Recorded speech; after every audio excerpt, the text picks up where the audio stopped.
ಹಾಸನ ವಿಮಾನ ನಿಲ್ದಾಣದ ಪ್ರಸ್ತಾಪವನ್ನು ರಾಜ್ಯಸಭೆಯಲ್ಲಿ ದೇವೇಗೌಡರು ಮಾಡಿದ್ದಾರೆ. ಕಾಮಗಾರಿ ವಿಳಂಬವಾಗ್ತಿದೆ.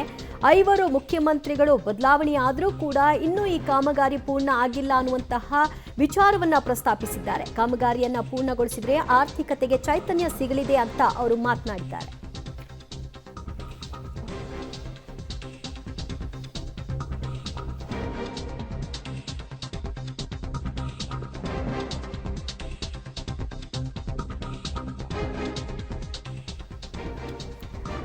ಹಾಸನ ವಿಮಾನ ನಿಲ್ದಾಣದ ಬಗ್ಗೆ ರಾಜ್ಯಸಭೆಯಲ್ಲಿ ಮಾಜಿ ಪ್ರಧಾನಿ ಎಚ್.ಡಿ. ದೇವೇಗೌಡರು ಪ್ರಸ್ತಾಪವನ್ನ ಮಾಡೋ ಮೂಲಕ ಕಾಮಗಾರಿ ವಿಳಂಬ ಆಗ್ತಾ ಇರೋದ್ರ ಬಗ್ಗೆ ಬೇಸರವನ್ನ ಹೊರಹಾಕಿದ್ದಾರೆ. 5 ಮುಖ್ಯಮಂತ್ರಿಗಳು ಬದಲಾದರೂ ಕೂಡ ಏರ್ಪೋರ್ಟ್ನ ಪೂರ್ಣ ಮಾಡೋದಕ್ಕೆ ಸಾಧ್ಯವಾಗಿಲ್ಲ. ಹಾಸನದಲ್ಲಿ ಎಲ್ಲಾ ರೀತಿಯ ಶಿಕ್ಷಣ ಸಂಸ್ಥೆಗಳು ಇದೆ. ಐಐಟಿ ಹೊರತುಪಡಿಸಿ ಎಲ್ಲಾ ಶಿಕ್ಷಣ ಸಂಸ್ಥೆಗಳು ಹಾಸನದಲ್ಲಿದೆ. ರೈತರಿಗೂ ಕೂಡ ಇದರಿಂದ ಅನುಕೂಲ ಆಗುತ್ತೆ, ಆರ್ಥಿಕತೆಗೆ ಚೈತನ್ಯ ಸಿಗುತ್ತೆ ಅಂತೆಲ್ಲ ಮಾತನಾಡಿದ್ದಾರೆ.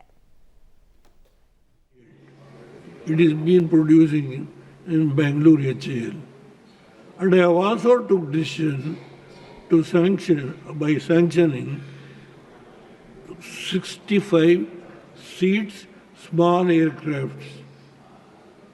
I would like to bring to your kind notice what all happened because of, unfortunately, 5 chief ministers changed. They went on play the politics to suit their own convenience. I don't want to drag the name of any political party.